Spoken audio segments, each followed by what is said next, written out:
There's a really wonderful story about my father in law where he saw his nieces after a long time. And they were they were maybe 3 to 5 years old, both of them. And upon seeing him after a long time, maybe the last time they had seen him was when they were babies. So upon seeing him after a long time, one of them commented, "Why is your belly so big?" Just flat out asked him. And I think her mom said something around the lines of how that's rude, or implied how that's rude, or um, implied that we shouldn't ask or say things like that. And my father-in-law in response said, "You have to call an elephant an elephant." And that was the part that was when I really started paying attention. And I think we all know that feeling when we're in a room and someone speaks the truth. And maybe in this instance, people would have started paying attention, and we started paying attention when the toddler asked her grandpa why his belly was so big, because it's truthful. And my father-in-law's belly was big. Um, and what's even more, I think, captivating, and what I'm even more drawn to, perhaps, is when an adult speaks the truth. Because we know children say what is on their mind, and they're so raw and so honest. But many adults aren't. And so when we're in a room and we hear an adult speak the truth, say something truthful, it's almost like when a dog's ear goes up and all ears in the room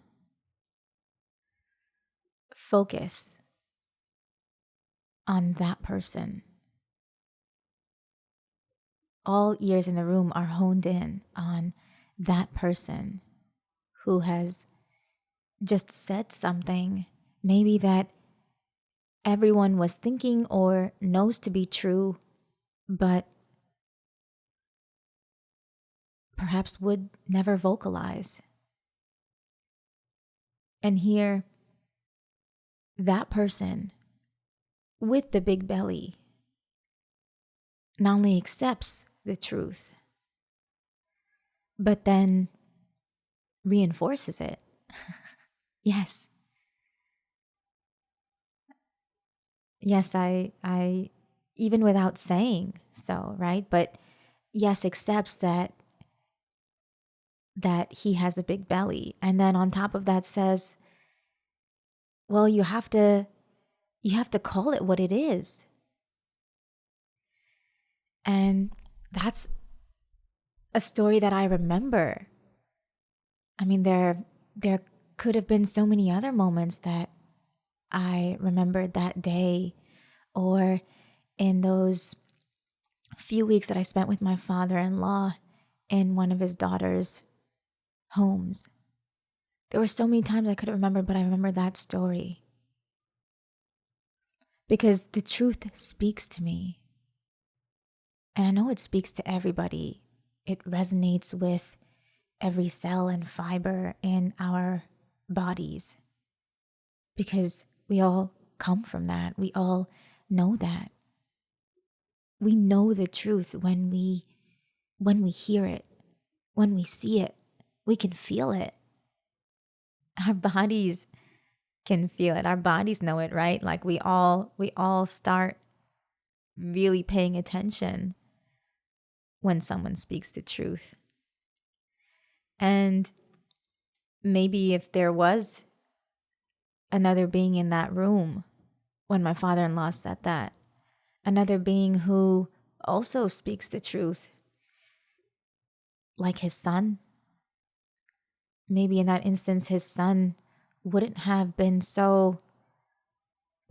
as captivated in that moment as maybe I was, because his son probably has vocalized that very same truth to his own father out of a place of genuine concern, because that's what you do when you speak the truth, especially as an adult. As a child, it's kind of like, well, I don't really understand the health factors behind this, but really, why is your belly so big? But perhaps his son wasn't as intrigued in that moment as I was, because his son is just like that, an acceptor and speaker of the truth. And, I've been so blessed in my life, just remarkably and unbelievably blessed. And that's why I am so in awe with the universe, because God placed 3 of the most honest men in my life. 3 of the most truthful men that ever existed, perhaps, right here, closest to me. And that is evidence of how much I have needed that in my life, and how much the universe loves me, how much God loves me, because He surrounded me by the truth, even when I couldn't find it within me, even when I was so detached from it, even when I was so severed from my own truth, even when I was living one lie after another, and a grand lie in the big scheme of my life. The universe still placed 3 men in my life who loved me unconditionally, despite me not being my truth, despite me not living my truth.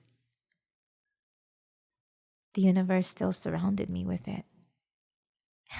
And it's really remarkable, because the contrast here is just, I mean, I could go into stories. If you've listened to some of my other podcast episodes, you know how detached, how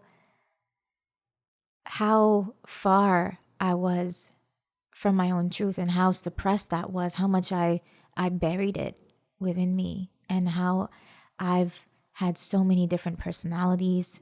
I've lived so many different versions of myself, and I've lived webs and webs of not only unconscious lies, but conscious lies, where I actually lied blatantly and made up stories about people that didn't exist, fictional characters that died, friends of mine that never existed who died. I mean, just, I really lived my life in a way where integrity and morality did not play a part in any of my decision-making process. And so I edited photos of myself, like distorted my facial features, not just my body, but distorted my facial features to represent what I believed was beautiful. And all the while I had 3 men in my life who just found me beautiful the way that I was, and loved me exactly the way that I was. And so it's just, I guess I'm really, really lucky that I have unconditional love, because the love of these men has really made me know that I don't need to be anything else but myself. And the self really is the truth, right? When you are yourself, you are living your truth. And how do you know when you're being yourself? Well, you listen to the things in yourself that are not easy to do. And if you're not sure, a good sign is that when you actually do those things, like if you're not sure if something is actually supposed to be something that you do in that moment, well then the way that you know perhaps is when you do that thing, that very thing, and then you feel peace after. You feel some kind of peace after. So that voice in your mind maybe leaves you alone a little bit at least. That chatter subsides a little bit at least. So that's really our North Star, our true compass. It lies within us, and it's constantly telling us and showing us who we want to be. I mean, we already know consciously. Like if I ask you, who do you want to be? If you ask me, who do I want to be? I can tell you I want to be somebody who is kind, honest. I want to be kind and honest. I want to be a woman of my word. I want to follow through on my commitments. I want to be emotionally intelligent. Right? So I know off the top of my mind who I want to be. I know I can answer that question with my mind. But then how do I actually become that person? It's in the moment to moment decisions that I make in my life. I literally craft that person in every moment of my life. And so in each moment, if I find myself having to make a decision, I will be contending between being choice A, which is a less kinder version of myself, or choice B, which is a more kinder version of myself. So I constantly come into this decision where whatever I choose ends up crafting and creating this person that I want to be. See, I have this intention of who I want to be. I know who I want to be, but I'm not just going to wake up tomorrow and be the end version of that. I have to work every day of my life, and not only every day, but every moment that I am alive, every moment of every day of my life, I'll be working on being this person that I want to be. And in each moment, I hope that I make the decision that guides me to be a more kind and a more honest human being. Those are the two things that I live by and that I want to be and that I strive to be above everything. Truthful and kind.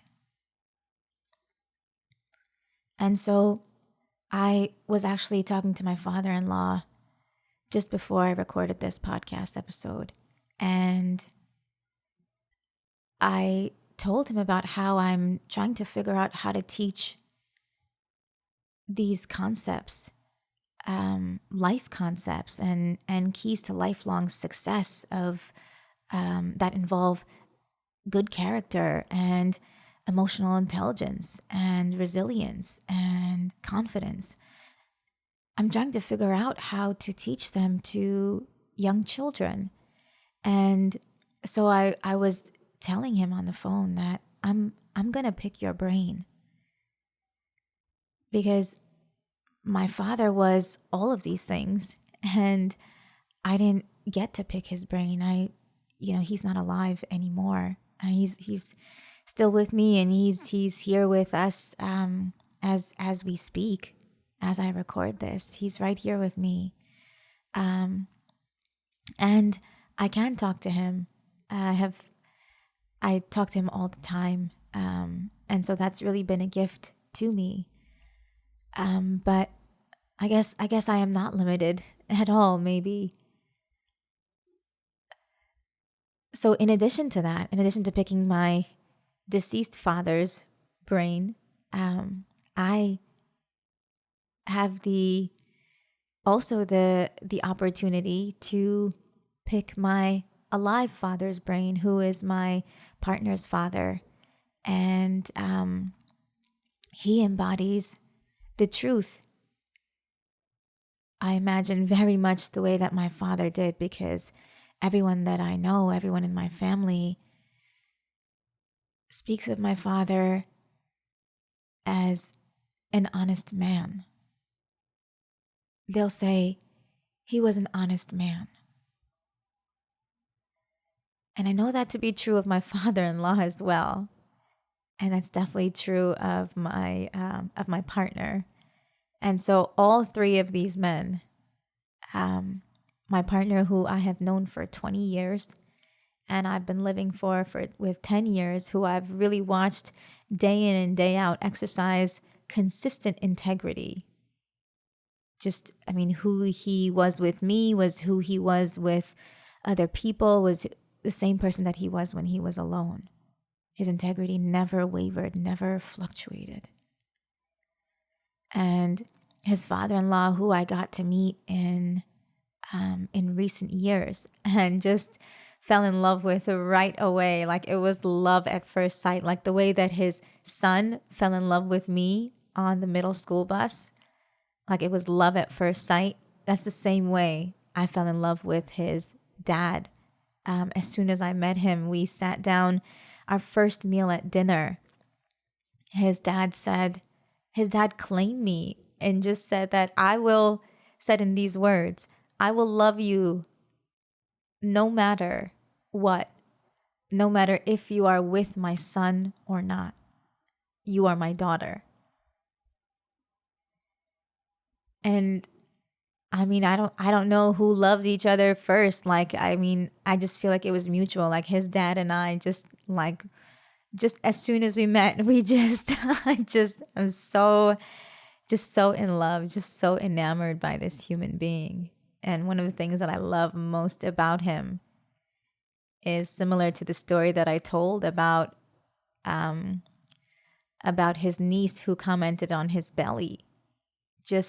He is just so truthful.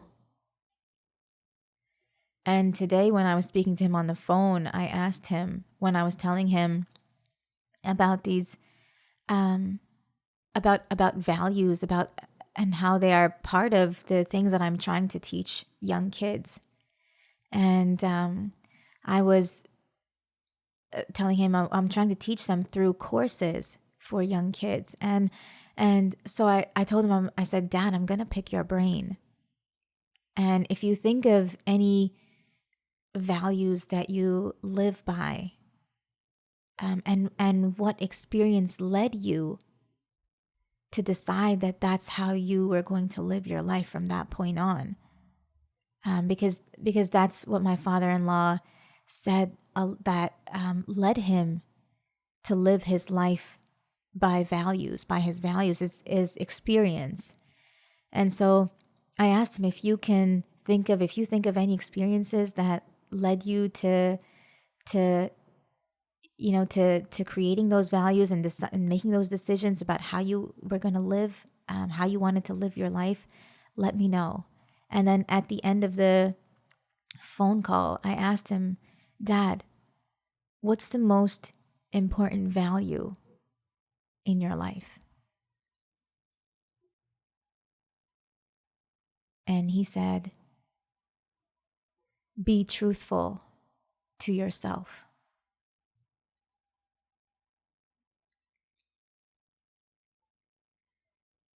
And it's interesting how the man who the world calls honest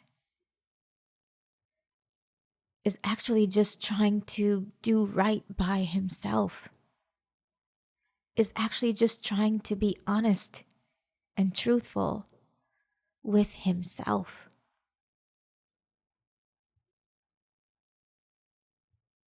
And that human being who lives according to what is okay within himself, for himself, that human being, when other people have the fortune of encountering, also get to benefit and then remark and admire that human being's truthfulness.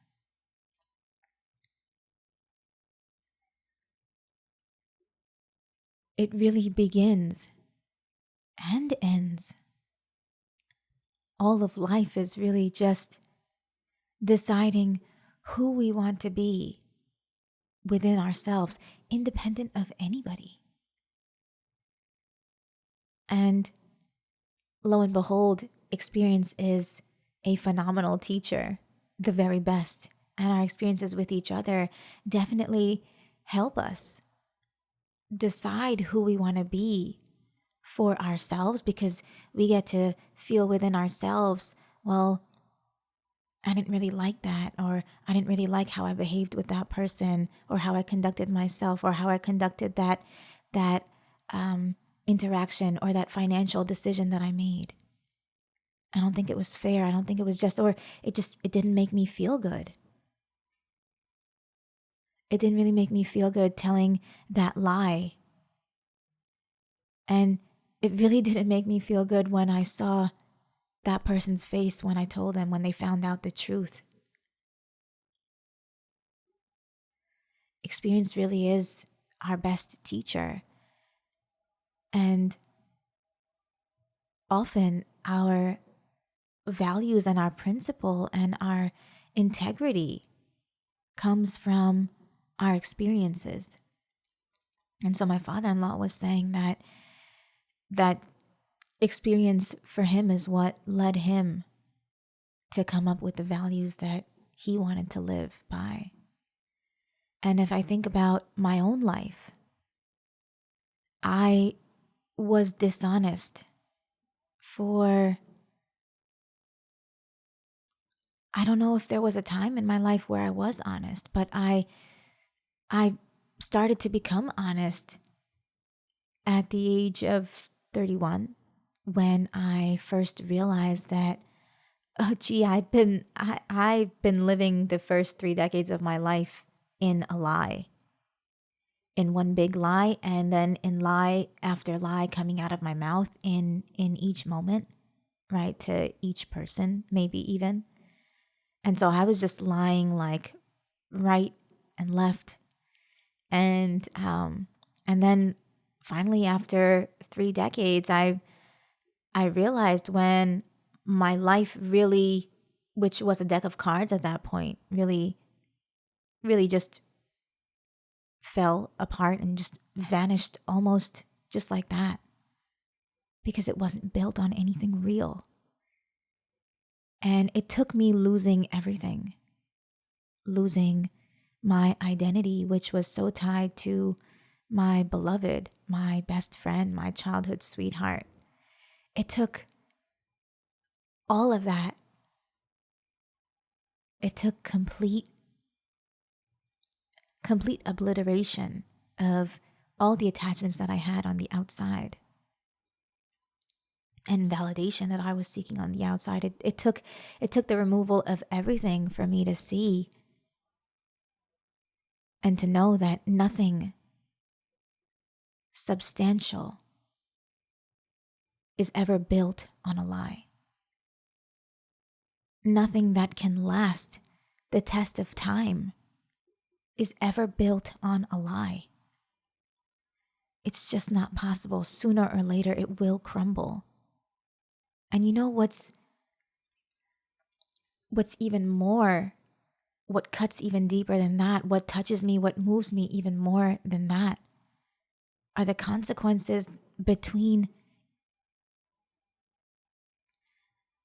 the effects, not the consequences, right? Or maybe the consequences that the person on the receiving end of that lie have to suffer because you rob them of the truth.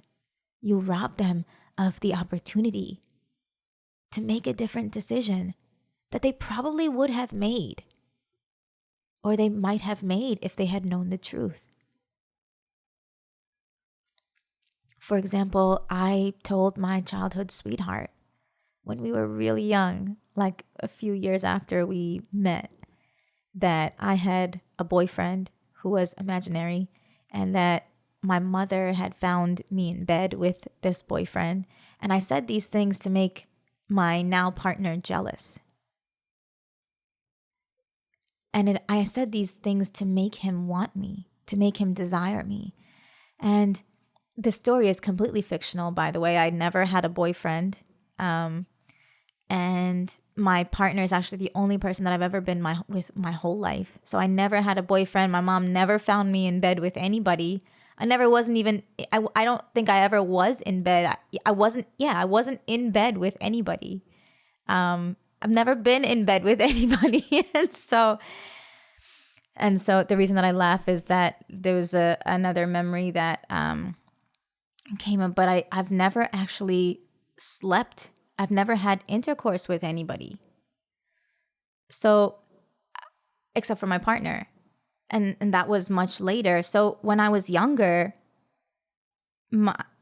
I told my partner this lie, and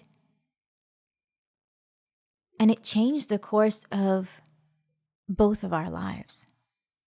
Because my partner told me that after he found that out, he put it this way. He said, I'm not the kind of person that goes after someone that belongs to another man.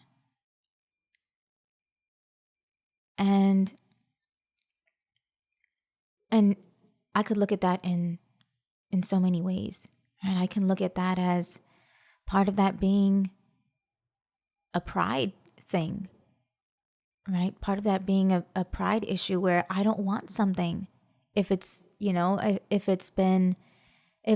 it's already been used in a way, right? Or I can look at it as, well, I would never look at another man's woman, and my partner is 100,000% this.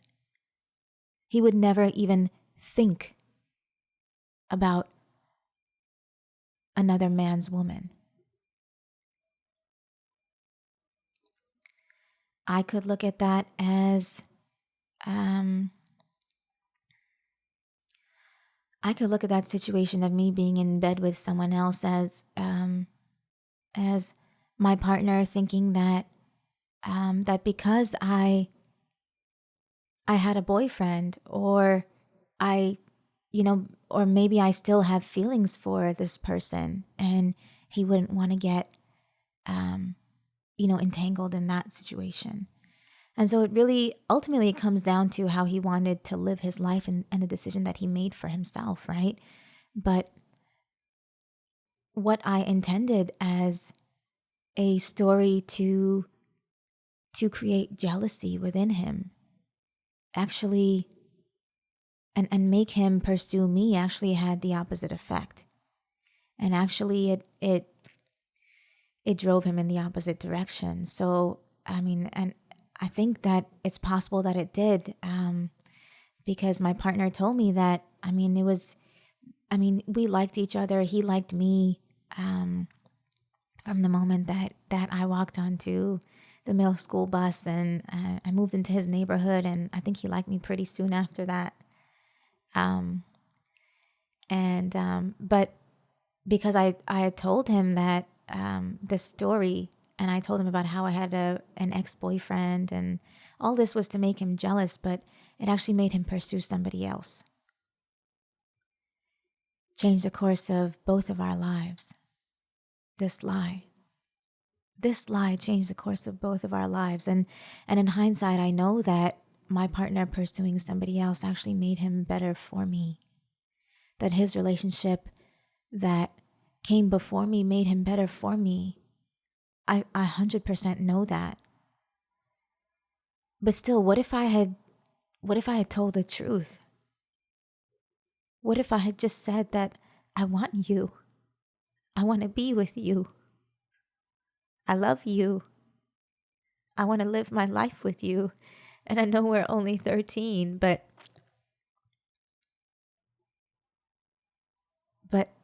I like you.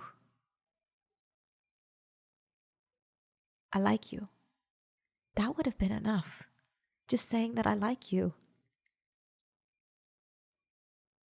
Cuz that definitely was true. All the other things, I mean, I'm not really sure if I how much I knew back then that I wanted to be with him and live my life with him, but even just saying I like you, that would have been enough. But I didn't lead with the truth. I led with something else, which now I'll never know. I'll never know which direction life could have taken. And I don't know who loses out more. Me, who the lie came from, or the person, the receiver, who didn't have a choice and accepted the lie as the truth because he didn't know better. I think that it sucks more for that person being lied to and not being able to make a different decision, but it definitely also sucks for the liar. It sucks for me because I had the control in my life and now I've affected my whole life. So honestly, I don't know. Ultimately, I don't know who who loses more, who misses out more. And in this situation where it involves my best friend, my beloved, who I want the best for as much as I want for myself. I want for him what I want for myself. We are the same. In a situation like this, I mean, this is I feel it in my heart like so much. I feel the hurt and I feel the loss on his part of not knowing the truth, of just being robbed of that and being robbed of reality, because that's the biggest thing, and that's the part that my partner really struggled with when I told him about all the lies that I had lived and that I had told him when I came clean at the age of 31, when I realized that that I just been lying my whole life, and the things that never bothered me before, the lies that I'd never even thought of twice before, now were all resurfacing. And I had to tell him because I knew that this person that I now wanted to be would require that. And even if I wasn't sure, I mean, there were so many lies. When in doubt, I would tell him. I wasn't sure if it was something that I was supposed to keep to myself and really forgive myself and come clean to in myself, and then decide to be a different person from there. Or I wasn't sure if it was something that I was supposed to communicate to him and come clean with to him. I really wasn't sure of that line in so many things, in so many lies, in so many ways that I was and carried myself up until that point.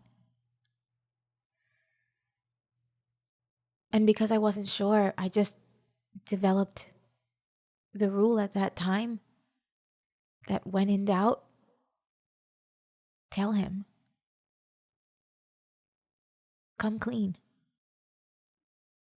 And I remember so many times where he was working, like he was sitting at his desk, and I would come to him with my off energy and tell him about some other lie that had resurfaced for me that I hadn't thought about in like 14 years, or 10 years, or 4 years, or however long. But I had known him for 20 years, so you can imagine there was a lot, and I'd been severed from my truth for all of that time. He met me when I wasn't myself, and he loved me throughout each and every one of those conversations, as difficult as it was for him. Why? Because he did it for himself.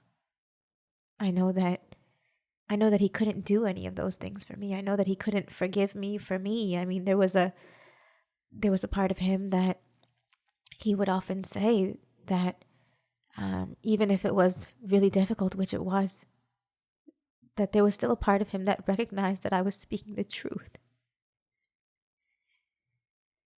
And he found that to be so beautiful. And he gave so much credit to that.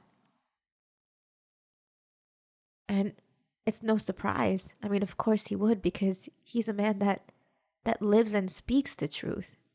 So of course he would recognize that amidst all the pain and suffering and the blurring of reality, because that was the most difficult thing for him. I mean, waking up after 10 years of sleeping with someone in the same bed and them telling you that they've thought of other people. And he couldn't really understand what was reality, what was true, what was actually reality, and separate that from his experience. And he felt like, I mean, I can only imagine, right? Like he felt so many things probably, right? Probably felt like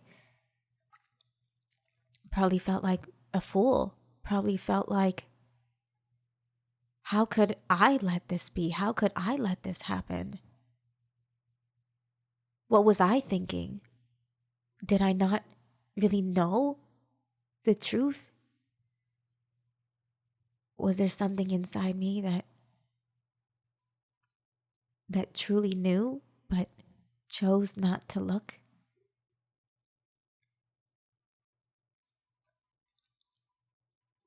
One thing that I've really loved about my partner all my life is that he takes people at their word. He doesn't second guess them. And just the way that he speaks his truth, that he tells the truth, just the same way that he does that, he takes other people at their truth as well. And so in the same way, I mean, whatever I told him in my life, I don't think he second guessed me. I think he just accepted that as truth. And unfortunately, it takes experience, at least with one human being, where you realize, when you come to realize that that person is not truthful or has not spoken the truth in the past, that's when, if you remember that, right? If you remember about that person, then going forward, you do question what they say and how truthful what they say might actually be. And I mean, you'll meet people like this and you'll have relationships like this where, and they might not be close relationships, right? Or I mean, I don't know, but they might be people in your family, right? Where you realize that somebody, for their own reasons, is just not comfortable with the truth. And so knowing that about that person, having a set of experiences with them that then makes you realize that about them, then actually will help you to take, or not help you, but will cause you to take what they say with a grain of salt, or to question what they say and not actually accept it as the truth right off the bat. So in my relationship with my partner, I mean, this was such a big um such a colossal situation, a colossal event, a colossal awakening because of our relationship with each other. It's like waking up next to your best friend after 20 years, waking up next to your husband, after next to your wife, next to your spouse, next to your partner, next to your boyfriend or girlfriend after 20 years, and realizing that you don't know them. And the interesting thing is that my partner and I would often talk about that being the case for other people. So in the 10 years that we lived together, we would have really riveting intellectual conversations about, and one of them was how um, people wake up next to each other after many years and they realize they don't know each other. It's because they don't talk to each other. They don't communicate. And we realized that we didn't want to be that way. But I realized that, and I implemented that and wanted that from the deepest level of my consciousness, which got a lot deeper when I turned 31 and realized all the lies that I'd been living. So I wanted that, right? And even believed in myself that I had that already. But I wasn't aware of my unconsciousness that surfaced much later and really proved that to be the case in my own life. And unfortunately for my partner too. And so now one of the greatest things that I am and that I preach is integrity. As much as you can, tell the truth. And I don't mean from your consciousness. I mean from your unconsciousness, because we can hold this belief that we are all operating from our deepest level of consciousness, right? So everything that is within your consciousness, within your knowing, in your knowing, tell the truth. Because there may be lies that are hidden beneath your surface that you're not even aware of. So everything that you know about, you owe it to yourself to tell the truth about it. To be that truth. And if you don't like it, fix it. Don't hide from it. Don't cover it up. Don't make up some imaginary story about it. Look at it and fix it. Because your greatest hope of being in the happiest relationship with your partner, with any other human being, are the truths that you tell yourself, the truths that you look at and face yourself. And the more that you are willing to look at within yourself, the happier your relationship with anyone else will be. The more peace that you will find within yourself. That's all we have. All we have at the end of the day is ourself. We live with ourselves day in and day out, 24 hours a day, every moment of every minute, in this self, in this mind, in this heart, being bothered by this heart, by what disturbs me, by the nudges and the aches in my body that are telling me to do something. Many times they're telling me to speak the truth. And when I listen to those, that's when I get to feel peace within myself, and that's when I get to be more of the person that I want to be. See, I have this end vision and just this intention knowing that I want to be this person. I want to be somebody who's honest. I want to be truthful. I want to be an honest woman. I want to be an honest human. But I don't know how I'll get there. That's just my intention. And because that's my intention, every moment in my life, I am guided. I'm guided to making a decision between two choices, that one which will allow me to to become that, to go towards that more, or one which will cause me to step away from that, to step further back away from that. But it's because I have this intention that I come to that decision in every moment. I want to be kind. So in every moment, I will be guided to the thought will come to me. Well, you have this choice. You could do this or you could do that. You could say this in your conversation or you could say that. And sometimes that choice doesn't come to me in the moment. Sometimes it comes after I've already had the conversation. It comes through the form of reflection. But then that helps me for the next moment of my life, the next conversation, even if that's with a different person or even if that's with the same person. It all comes down to me and who I want to be. And just setting the intention and knowing who I want to be, everything else takes care of itself. So, our greatest hope of being anything, living any way, having any value is first what is okay within ourselves. And if you're lucky, you will awake to how your body feels, because your body is actually a great guide to the decisions that you want to make in your best interests, in the interest of your better version.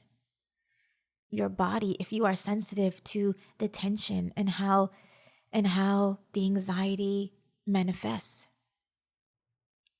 right? Which is really often telling us you need to do something, you need to take some action. Something doesn't sit right with you. Something doesn't feel right within me.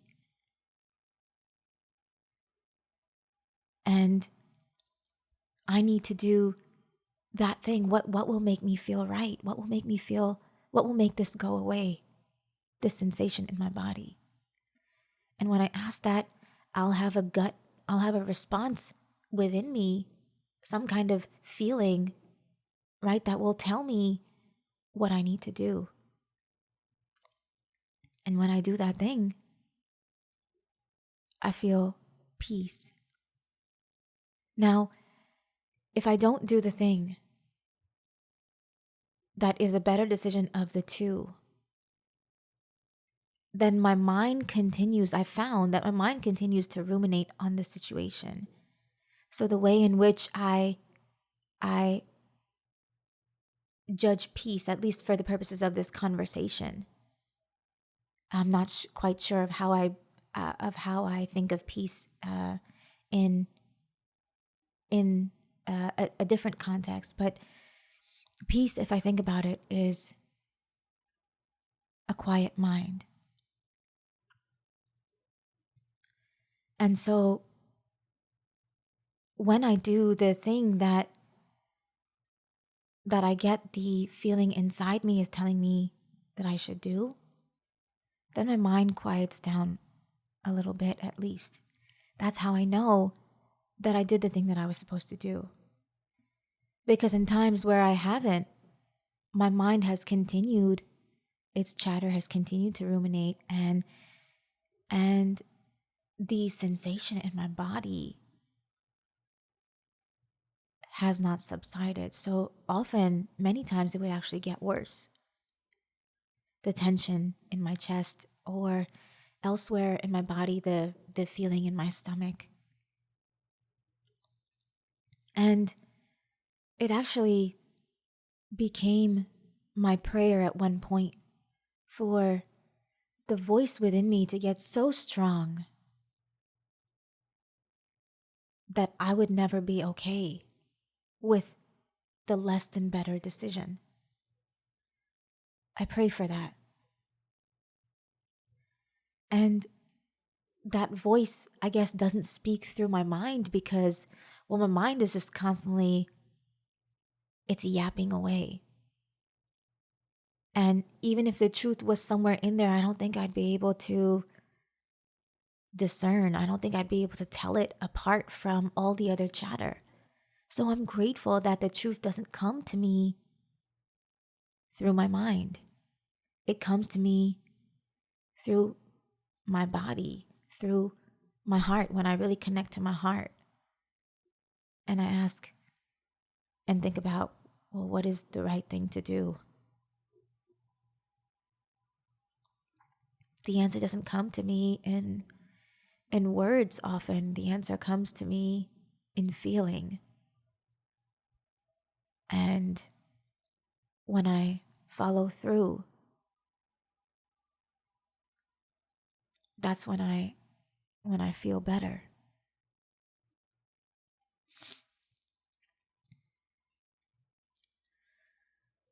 So I'm really grateful for our bodies being a guide to our better versions. And I'm grateful for experience, as my father-in-law stated. It's experience that allowed him to live a life according to his values. And it's the same for me. I didn't wake up one day and decide that I was going to be honest and kind. I decided to be honest over a lifetime of feeling hurt, of being so sensitive, and feeling hurt so easily that I realized that because I was hurt and in all these different ways, that I was going to be kind in all these different ways. And I decided to be honest over a lifetime of living a lie and finally waking up from the truth of what those lies had created. So, again, experience. But does experience have to be our only teacher? No. Then we wouldn't teach. Then there would be no hope for our children, for the next generation. So, I intend to teach what I have experienced so that you, so that children, so that everyone in our generation and the next and those that follow won't have to make the same mistakes, won't have to spend the time in their life not knowing the better decision that they could make and where it would lead them and how it would lead them to the life that they wanted for themselves.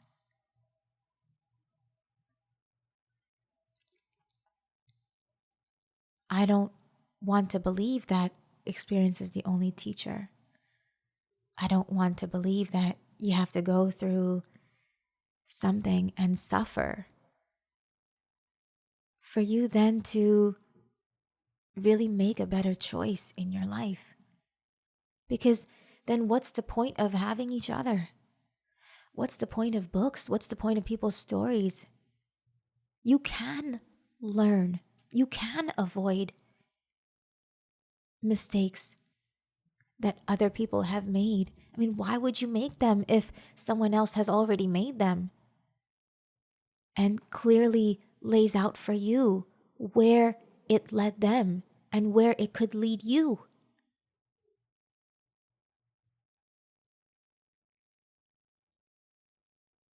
Don't be adamant in your resistance to the stories and the lessons that are readily available all around you, because you can avoid so much of your own suffering, and you can save so much of your time. You can save your life right now. Open a book, talk to somebody. And if you really feel, I believe that if you really feel the impact that that mistake had on their life, then you will want to avoid it. You will want to avoid it. And I know that, I mean, it sounds so logical, right? Like we all want to save time, and we all want to avoid mistakes if we could, right? But then there's something in our way, like something inside of us almost that tells us, I want to do it my way. I just want to do it. I want to experience it. And if that's the case, then go forth and experience it.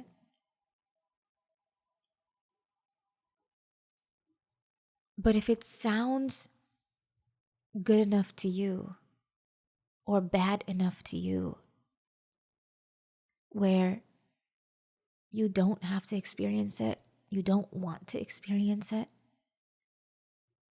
it doesn't make sense to even experience it, because you see the effect, you feel the effect that it's had on someone else, even if that's a stranger. A stranger is just another human being. A stranger is a human being too, right? A stranger is can be just like you, right?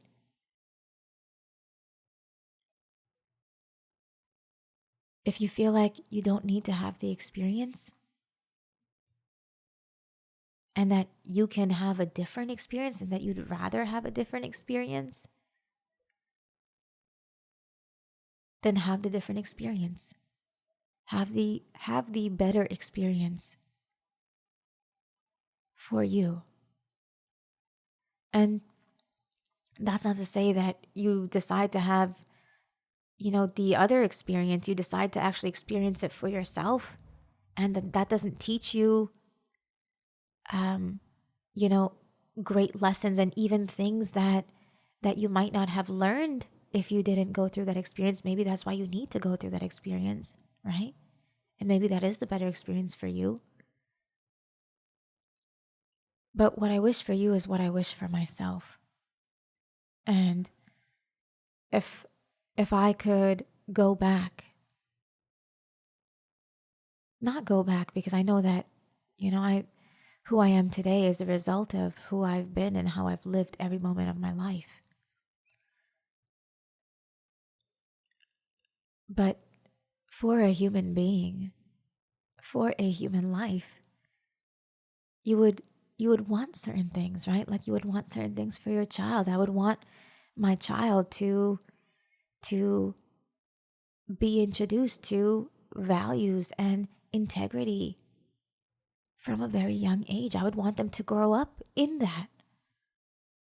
I would want them to know why they are important, even if that's just through me modeling values, and them getting to witness the effects of that in my life. So I would want children to and human beings to grow up with exposure to values, and somehow, even if that's intuitively, understand their importance and the effects of living a life according to value. So we would all want certain things for our children. And though my life hasn't played out that way, maybe I didn't have exposure um to values, or maybe I was just so unconscious that I wasn't able to see them or realize them or focus on them. I don't know. But I do know that for an optimal human life, that I would want for that human being to be introduced to these things from as early as possible. So I'm really, and whatever comes from that, I mean, I think just the exposure to that would hopefully allow children to see the benefit of that, right? And decide for themselves if they want to live those values, decide for themselves who they want to be.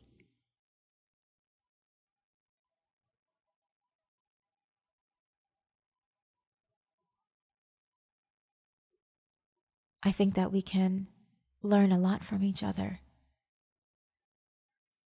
And I believe that our stories and our journeys are so intertwined.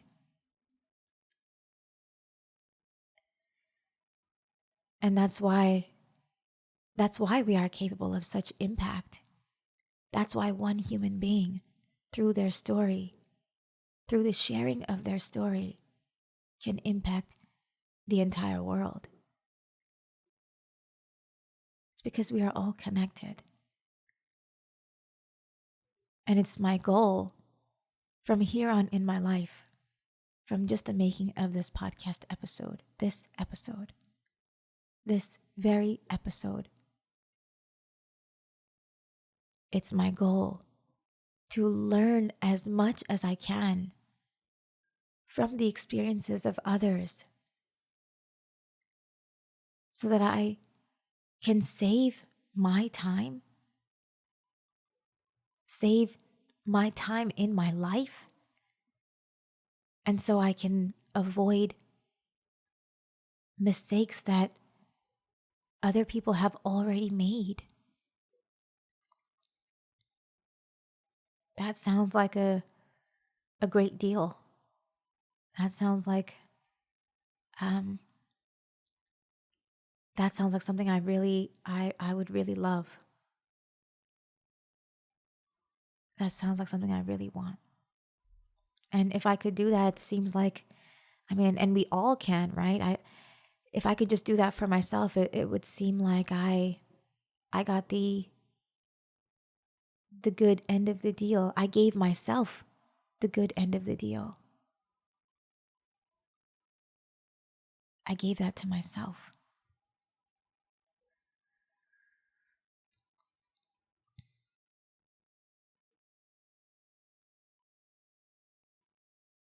We are here for each other. And what we do for each other is profound.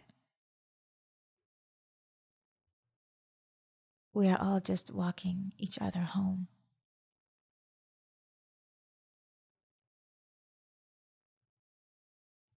I love you. I'll see you home.